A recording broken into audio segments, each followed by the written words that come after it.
GS Hindi classes में आपका स्वागत है। आज वीडियो मेंस यानी ग्राम विकास अधिकारी का जो पेपर था मुख्य परीक्षा का, उसमें 24 प्रश्न हिंदी के हैं। तो इनका सॉल्यूशन हम कर रहे हैं।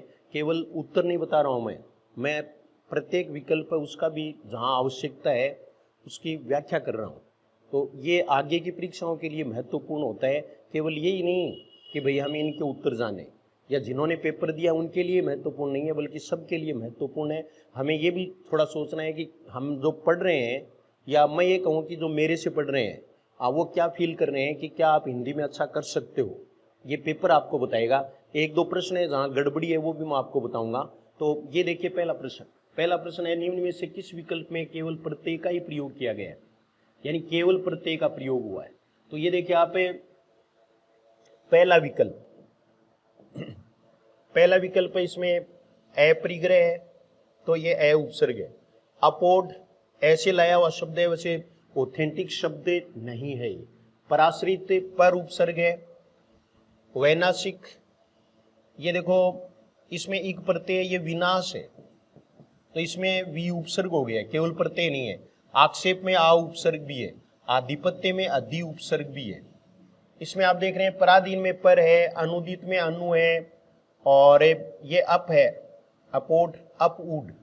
अनुवाद में अनु उपसर्ग है, यानी सब में उपसर्ग है। केवल एक विकल्प है जिसमें उपसर्ग नहीं है। देखो, रस में उपसर्ग नहीं होता, रसायन में नहीं होता, पशु में नहीं होता, पाश्विक, काल्पनिक, ये तीनों शब्द ऐसे हैं जिनमें केवल प्रत्यय। ये देखो केवल प्रत्यय पूछा है।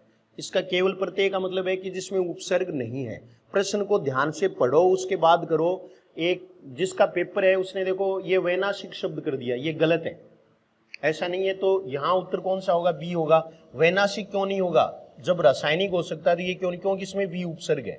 इन तीनों में उपसर्ग भी है। केवल यही तीन शब्द ऐसे हैं जिनमें उपसर्ग नहीं है। रसायन में नहीं होता, पशु में नहीं होता, कल्पना में नहीं होता, इनमें कोई भी उपसर्ग नहीं है। तो पहला प्रश्न है, इसमें बी उत्तर होगा।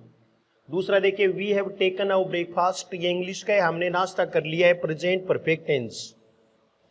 ये सामान्य प्रश्न था, बहुत अच्छा प्रश्न, यानी आप स्कोर कर सकते थे। ज्यादा इंग्लिश की जरूरत कहीं भी नहीं पड़ रही थी। निम्नलिखित सामासिक पदों को उनके सामासिक भेद के साथ सुमेलित कीजिए, ये भी अच्छा प्रश्न है। ये देखो इतना इतना विश्लेषणात्मक प्रश्न है वो देते हैं। कुछ ये कहते हैं कि हम तो बहुत गहराई से पढ़ रहे हैं, तो गहराई से पढ़ने का आपको अब पता चलेगा कि आप गहराई से पढ़ रहे हैं तो प्रश्न भी कैसे आ रहे हैं। ये देखिए, शताब्दी, अठन्नी, सदसी, सारे उदाहरण है वो आपको लिखवाए हुए हैं। ये द्विगु समास है, ये बिल्कुल सही है। ये देखिए इसमें कौन सा होगा? द्विगु समास होगा। दूसरा देखो, नीरव, अनुगुण, अत्याचार, इनमें सब में उपसर्ग है और ये अव्ययी भाव समास के उदाहरण है। ऐसा ही लताचित, लता आच्छादित, आनंदमय, कनकटा, ये सब है वो तत्पुरुष समास के उदाहरण है। ये इसने गलत कर दिया। ये देखो ये तत्पुरुष समास के उदाहरण। तो इसमें देखो, लता से आच्छादित, लता से आच्छादित का मतलब क्या है? कर्ण तत्पुरुष। आनंद में मैं, कान को काटने वाला, कान को काटने वाला, कनकटा, कन फटा, कनकटा। तो कन फटा है वो तो बहुव्रीहि समास में होता है, और कनकटा है ये तत्पुरुष समास में होता है, कान को काटने वाला। जैसे गांव में कहते हैं बच्चे को कि कनकटा आ गया, कान काटने वाला आ गया। और शुभ, शुभ है जो अवसर, नव है जो अंकुर, चरम है जो सीमा, ये कर्मधारी समास।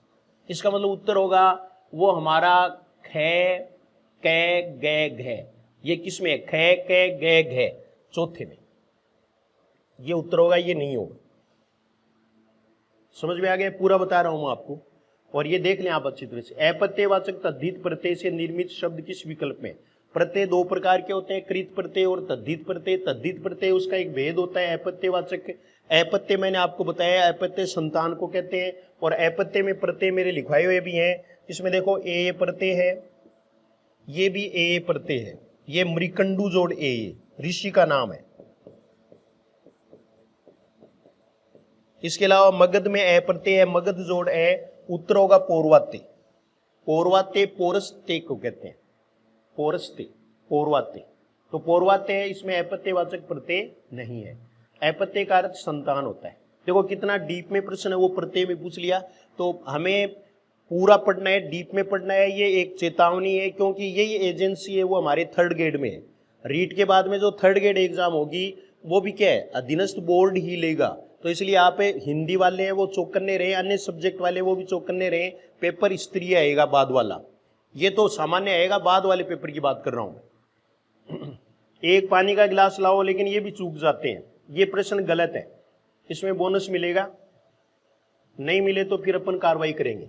ये देखिए आप किसी को भी अगर वो है तो ये कुछ नहीं, एक पानी का गिलास लाओ, ये हमेशा ही लिखाता हूं, पानी का एक गिलास लाओ, ये शुद्ध होता, और ये पदक्रम संबंधी अशुद्धि होती, इसमें पदों में क्रम सही नहीं है, लिंग संबंधी नहीं, ये शब्द है वो बकवास है, ऐसा कुछ नहीं है। विलोम शब्द की दृष्टि से कौन सा युग्म अनुचित है? असीम ससीम बताया हुआ ऐहिक पारलौकिक होता है, अतिवृष्टि और बहुवृष्टि नहीं है। युग्म हमेशा आप जचा जचा के देख, अतिथि का आतिथ्य होता है, खूब बताता रहता हूं मैं, तो ये देखिए आप अतिवृष्टि और बहुवृष्टि दोनों एक ही हैं, कि क्या इसका ये अर्थ होता है, युग्म में आपको ये देख लेना चाहिए। निम्नलिखित में से किस विकल्प के सभी शब्द माता के पर्यायवाची शब्द हैं? तो ये बहुत सीधा प्रश्न था, प्रसु मानी माता खूब बताया हुआ आपको, लेकिन सूरा वारुणी हाला ये दारू के पर्यायवाची शब्द हैं, शराब के हैं। कांता दारा अर्धांगिनी ये पत्नी के पर्यायवाची शब्द हैं, पत्नी के हैं, ये शराब के हैं। इधर देखो सवसा वामा सोदरा ये बहिन के हैं, बहिन के पर्यायवाची शब्द। वैसे वामा का प्रयोग ज्यादातर है वो पत्नी के अर्थ में ही ज्यादा किया जाता है, लेकिन हमें तो उत्तर से मतलब है, तो ये डी उत्तर हो जाएगा। इसके बाद में देखो आप अगला प्रश्न, समास के संबंध में असंगत कथन है। समास के संबंध में असंगत कथन है, जहां प्रथम पद निषेध का वाचक हो उसे नए तत्पुरुष समास कहते हैं, बिल्कुल सही है। इसमें अन्य नए ये निषेधवाचक हैं। कर्मधारय विशेषण विशेष्य का समास होता है, ये बिल्कुल सही है। उपमान उपमेय का भी होता है और विशेषण विशेष्य का भी होता है। अधिकरण तत्पुरुष के समस्त पदों में अधिकरण कारक चिन्ह में पे पर का प्रयोग होता है, यदि एक बार छोड़ दो। समस्त पद बनाते समय समास में प्रथम पद के साथ विभक्ति चिन्ह का लोप किया जाता है, ये बिल्कुल सही है। प्रथम पद की विभक्ति है वो हमें लुप्त कर देते हैं, संस्कृत पर आधारित है। इसमें उत्तर होगा ये सी, क्योंकि देखो प्रश्न को समझना है, समस्त पद वो होते हैं जिनमें विभक्ति होती नहीं है। इसने क्या लिखा है, में अधिकरण कारक चिन्ह में पे पर का प्रयोग होता है, तो प्रयोग होता नहीं बल्कि ये हटता है, प्रयोग होता नहीं है, प्रयोग हटता है। अच्छा प्रश्न था। समुद्र उर्मी, देखो उर्मी आ गया ना अपने वाला उर्मी, उर्मी को अगर आप लिखना जानते हो तो ये देखो समुद्र जोड़ उर्मी, विसर्ग तो वैसे ही नहीं होगा। और ये प्रश्न है वो आसान था थोड़ा, समुद्र जोड़ उर्मी गुण संधि है। ये मुहावरों की सूची दी हुई है। आंख का नीर डल जाना, मान लीजिए एक हमें नहीं आया तो अन्य आ जाएंगे तीन। आंख का नीर डल जाना, निर्लज हो जाना, ये बिल्कुल सही है। दूसरे थे अंडे का सह जाता, वही सोचता है कि अंडा जितना है वही है, तो अनुभवहीन व्यक्ति। और फिर अगला देखिए आप 99 के फेर में पड़ना, धन कमाने में लगे रहना, तो आंख के का नीर डल जाना, ये बिल्कुल सही है। अंडे का सह ज्यादा, अनुभवहीन व्यक्ति, 99 के फेर में पड़ना, धन कमाने में लगे रहना, और कागजी दौड़े घोड़े दौड़ाना, व्यर्थ की लिखापढ़ी करना। अब इसमें आप देख लो कि कौन सा होगा। तो ए में तीन वाले ये दो ही विकल्प हैं, दो में से उत्तर होना है। ए में 3 और बी में 1, तो ये उत्तर होगा पहला, ये पहला उत्तर है। अगला प्रश्न देखो, विसर्ग संधि से निर्मित शब्द समूह नहीं है। पेपर अच्छा दिया है, लेकिन एक दो गलतियां ये हो ही जाती हैं, ये ज्यादा अपडेट नहीं करते। अवश्यम भावी आबालवरित मनोनुसार में संधि है, बाकी दो में संधि नहीं है, इसमें जरूर विसर्ग संधि है। मन जोड़ अनुसार, ये सोदरा, ये सह जोड़ धरा, पुनः जोड़ उक्ति, अतः जोड़ एव। शिरोभाग ये पूछा है, विसर्ग संधि से निर्मित शब्द समूह नहीं है, तो इसमें ये सह जोड़ धरा ये पूरे के पूरे हैं, वो विसर्ग संधि के उदाहरण है। अतः जोड़ एव वही उदाहरण आ रहे हैं। सिरे जोड़ भाग, वय है जोड़ वेग, तेज है जोड़ बल, ये वय है जोड़ वेग होगा, वय है जोड़ वेग। ये सिरे है जोड़ भाग, सिरे है जोड़ भाग हो जाएगा। श्रेय है जोड़ कर, विसर्ग आ जाएगा। चंद्र है जोड़ तम, विसर्ग आ जाएगा। पुनः प्राप्ति है, तो इसमें कौन सा नहीं है, निर्मित शब्द समूह नहीं है, ए। दूसरा देखो, किस विकल्प के सभी शब्द सह उपसर्ग से निर्मित? अच्छा प्रश्न दिया। देखो सह दे सही है, सह काम सही है, सह अवकाश, सह जीव, इसमें सह उपसर्ग है। अन्य में भी देख लेना चाहिए, सहित में है लेकिन इसमें नहीं है, इसमें स है, सार्थक में है, सज्जन में सत्य है। ये उपसर्ग पहचानो, उपसर्ग की दृष्टि से बहुत अच्छा प्रश्न दिया है। सत्य, ये सत्य उपसर्ग है, सत्य जोड़ भावना। सहायक में स है उपसर्ग है, सहोदर में स है उपसर्ग है, सह गमन में स है उपसर्ग है। सोलास में बिल्कुल स उपसर्ग है, सह जोड़ उल्लास, उद भी उपसर्ग है। यहां सत्य उपसर्ग है, सत्य जोड़ क्रिया, ये भी सत्य उपसर्ग है और ये सह उपसर्ग है। तो सारे उपसर्ग आगे, उपसर्गों का अभ्यास इससे आप कर लें। उत्तर होगा ए 12 के प्रश्न में। किस विकल्प में वार्तनिक यानी वर्तनी संबंधी, वर्तनी जोड़ इक, वर्तनी जोड़ इक, वार्तनिक दृष्टि से अशुद्ध शब्द प्रयुक्त हुए हैं? शिरोधार ये सही है, अंतर्धान भी सही है। अंतर्ध्यान नहीं होता, बार बार मैं आपको बताता हूं। ये पूजनीय और प्रामाणिक दोनों मेरे बताए हुए हैं, दोनों ही शब्द है वो गलत है। पूजनीय ऐसे लिखेंगे और ये प्रामाणिक होगा, जो बार बार हम करते रहते हैं, प्रामाणिक। बाकी सही है, मध्याह्न सही लिखा हुआ है, भौगोलिक सही लिखा हुआ है, कृतज्ञ सही है, निरोग आ गए देख लो, ये भी सही है। फिर अगला देखिए आप, निम्न में से कौन सा यण स्वर संधि का उदाहरण नहीं है? यहां अगर आप थोड़ी सी भी टेक्निक अगर याद रखते हैं तो आपका प्रश्न गलत नहीं होता, जैसे इस कैंडिडेट का गलत हुआ है। और वो कैसे हुआ है ये देखिए आप, न्यून में ठीक है, ये से पहले आधा आ गया। मैंने आपको पहले भी बताया था, ये और वैसे पहले आधा है, वहां आपको दिक्कत पड़ेगी और ये दिक्कत हो सकती है। लेकिन एक चीज है वो आपको मेरी बताई हुई है, अन्वय का हो गया, ये भी ठीक है, अनुजोड़ है, नी जोड़ ऊन। इसमें देखो आप, ये गए आ गया, गए से पहले बिंदी आ गई तो ये अंग हो गया। यहां दीर्घ संधि है, स्व जोड़ अंग, स्व जोड़े अंग स्वांग, ये सुजोड़ अंग नहीं है। बल्कि आपको बताया हुआ कि माता पिता, मातृ पितृ, ये सब है वो किस में आते हैं? यण संधि में आते हैं। तो ये उत्तर नहीं होगा, उत्तर होगा डी, स्वांग। यहां दीर्घ संधि है, यण संधि नहीं है। बहुत ही अच्छा प्रश्न पूछा। अगला प्रश्न देखो आप, गंधसार, मलेज, श्रीखंड उक्त सभी शब्द पर्याय है। कल परसों की बात चल रही थी क्लास में, मैंने बताया था चंदन का पर्यायवाची शब्द है मलयखंड, चंदन का पर्यायवाची शब्द। तो ये पर्यायवाची शब्द पूछा है। निम्नलिखित में से कौन सा उर्वर का विलोम है? तो उससे रह, सीधा सीधा है, जरखेज उपजाऊ को ही कहते हैं। ये क्या है? उपजाऊ होता ही है, फलप्रद होता है, ये उपजाऊ होता है। ये तो उर्वर का विलोम उसर होगा, विलोम शब्द अच्छा पूछा। प्रश्न संख्या 17 देखिए, पर्यायवाची शब्दों के संबंध में असंगत युग्म पहचानिए। बहुत अच्छे पर्यायवाची शब्द हैं। केतन, वैजयंती, निशान, झंडे के पर्यायवाची शब्द होते हैं। जंगल विपिन होता है, कांतार होता है, गहन भी जंगल होता है। गहन घना तो होता ही है, गहन का एक पर्यायवाची शब्द है वो जंगल भी है। और विपिन होता है, विपन्न गरीब को कहते हैं। रे हटा देंगे तो सुंदर स्त्री, कांता, सारे बताए हुए हैं। मैंने किताब लेकर के बताया था, रीट में अभी भी आपको अभ्यास करवाए थे, वो सारे आए हैं। सेना देखो, अराती नहीं होता, अराती दुश्मन है, अरी भी दुश्मन है, वाहिनी सेना है। तो ये नहीं होगा, ये इसने कर रखा है वो गलत कर रखा है। पुत्र है, इसका वत्स होता है, सही है। आत्मज सही है, तनय सही है। प्रश्न एक बार फिर देखिए, समझ में असंगत युग्म है, इसका भी सही है, ये सी उत्तर होगा। एक बार फिर देख लीजिए, सेना का पर्यायवाची शब्द है वो अराती नहीं होता, अरी नहीं होता, केवल वाही नहीं होता है। तो ये असंगत है, बाकी तीनों है वो सही है। शुद्ध वर्तनी वाला विकल्प चुनिए। 39, आपको बार बार मैं बताता हूं, 39 नहीं होता, 39 होता है। देखो गिनती पर आ गया ना, ऐसे ही रीट में आएगा। गिनती आप ध्यान में कर लो। गिनती मैंने आपको पहले भी बताया था कि गिनती में मैं रोजाना 53 करता रहता हूं, 53, 53 नोट 53, और वही आया है। ये देख लीजिए आप, 39 करता रहता हूं कि 39 होता है। 31 में ये तय 2 नहीं होते, ये गलत है, ये 30 ही होता है, 31। और ये देखो 9 है वो ऐसे लिखेंगे, और ये 34 है, इसमें ऊपर मात्रा आएगी 34। ये 75 है को भूल गए बीच में, 85 ठीक है। 51 और 53 बिल्कुल सही है। शुद्ध वर्तनी वाला शब्द चुनना है, ये सही हो गया डी। 51 भी होता है और 53 भी होता है, 63 होता है, 57 होता है, ये आप याद रखें। लोकोक्तियों की सूची है, गंगा गए गंगादास, जमुना गए जमुनादास, इंपॉर्टेंट है, ये आपको याद रखना है। जिसका कोई दृढ़ सिद्धांत नहीं होता, ये बिल्कुल सही है। दूसरा देखो, दाल बात में मुसलचंद, तो व्यर्थ में दखल देने वाला, बिल्कुल सही है। पहले भीतर तब देवता पितर, तो इसमें पेट पूजा सबसे पहले। दूसरा देखो, शब्दान 22 पसेरी, ये अच्छे बुरे सबको एक समान।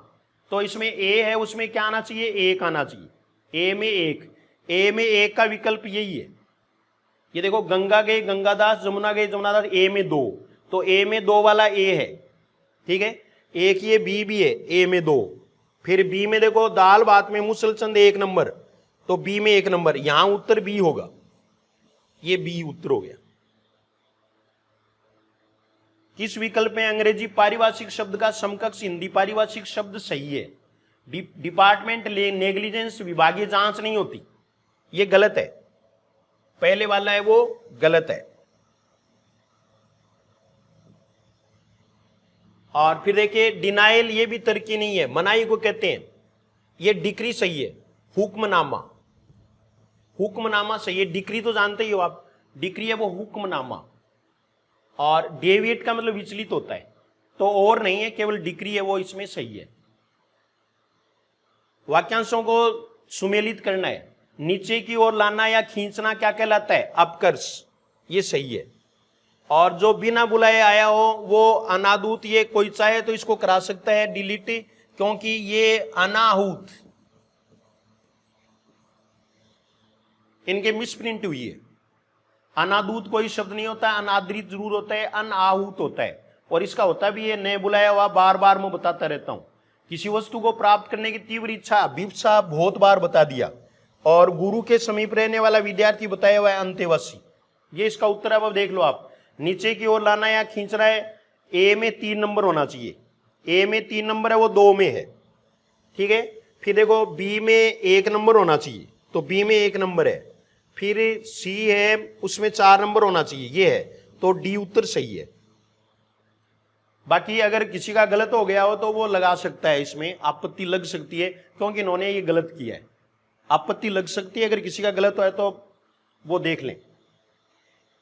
अगला प्रश्न देखो 22वां प्रश्न, संधि की दृष्टि से कौन सा युग्म अनुचित? संधि संधि आई है, देखो संधि के कितने प्रश्न आ गए। संधि की दृष्टि से कौन सा युग्म अनुचित है? मातृइच्छा यण संधि है, बिल्कुल सही है। मातृजोड़ इच्छा, मातृजोड़ इच्छा यण संधि है। मनय जोड़ चिकित्सा, विसर्ग संधि सही है, ये विसर्ग हो जाएगा। तल्लीन तत् जोड़ लीन, ये व्यंजन संधि भी सही है। स्वागत देखो सीधा सीधा ही आ गया, सू जोड़ आगत, ये यण संधि है, तो उत्तर हो जाएगा डी, ये यण संधि है। व्याकरण की दृष्टि से निम्न में से कौन सा शुद्ध वाक्य है? वह बड़ा अच्छा खिलाड़ी है, ये शुद्ध नहीं है, बहुत अच्छा। माताजी का मन गदगद हो गया, गलत है, माताजी गदगद हो गई, मन नहीं आएगा। समय के साथ शब्द लुप्त हो जाते हैं, ये लुप्त आता है यहां पर। और ये देखो भोपाल में अनेक तालाब हैं, ये सही है, तो इसमें बी होगा। अच्छा प्रश्न था, कौन से शब्द युग्म का अर्थ भेद सही है? कृति, कृति बार बार बताता रहता हूं कि कृति रचना है, तो ये उल्टा दे रखा है। ऐसे ही तरणी है वो सूर्य है, छोटा सूर्य बड़ी नाव, ये युवती है। डीठ और डीठ मेरा बताया हुआ है, डीठ दृष्टि है और ढीठ है वो निडर, ये निडर तो नहीं बल्कि ढीठ का अर्थ अलग है। एयस और एयस ये सही है, इसमें उत्तर क्या होगा? डी होगा। एयस का मतलब अपकीर्ति, एयस मतलब अयस्क यानी लोहा। तो ये 24 प्रश्न है वो आए हैं, 24 के 24 सही हो सकते हैं, एक प्रश्न को आप छोड़ दो। लेकिन जो पढ़े हुए हैं उनके 20 से कम शायद नहीं होंगे, आप कमेंट करके बता सकते हैं। जिन्होंने आप मेरे पास जो पढ़े हैं, जो यहां पढ़े हैं, कभी भी पढ़े हैं, तो उनको फील हुआ होगा कि पेपर कैसा आया, या आत्मा सो परमात्मा, यानी आपके मन में आत्मा में शांति जरूर मिली होगी कि हम सही दिशा में तैयारी कर रहे हैं। और आसानी से इसमें 24 प्रश्न है, तो इनमें 22 प्रश्न हम सही कर सकते हैं। ये 22 प्रश्न का पेपर है, 22 का भी है, और जिनकी तैयारी थोड़ी कम है तो बहुत कम भी हो सकते हैं। ये इसमें प्रश्न 15 भी सही होने मुश्किल भी हो सकते हैं। तो ये था वीडियो का पेपर, वीडियो मेंस का पेपर। और इसलिए हमारा इंपॉर्टेंस यानी आप इससे समझ सकते हो कि ये पेपर मैंने सोल्व क्यों करवाया, कि आपकी बार बार भ्रांतियां वो मिट जाएं, बार बार आप कमेंट भी नहीं करें। फिर भी अगर आपकी कोई क्वेरी है तो आप निश्चित रूप से कमेंट करके पूछ लें, और आप बताएं भी कि आपको ये सॉल्यूशन कैसा लगा। सॉल्यूशन तो ऐसा ही होना चाहिए, बी सी डी बताना कोई सॉल्यूशन नहीं है, उससे कोई फायदा नहीं है। मेरी टेस्ट सीरीज है उसमें भी यही बात है कि मैं आपको प्रत्येक विकल्प के बारे में समझाऊंगा, चाहे भी किसी भी स्तर की टेस्ट सीरीज है, क्योंकि फर्स्ट ग्रेड की टेस्ट सीरीज है वो अभी शुरू हो रही है 27 तारीख से, 27 जुलाई से उसको शुरू करने हैं। उससे पहले व्याकरण के बारे में बताने के लिए आपने खूब कहा है, तो मैं व्याकरण के बारे में आपको जल्दी बताऊंगा। रीड से संबंधित एक ही पेपर में पूरा व्याकरण करवा दूंगा अगर समय रहा तो, ये निश्चित रूप से अपन कर सकते हैं।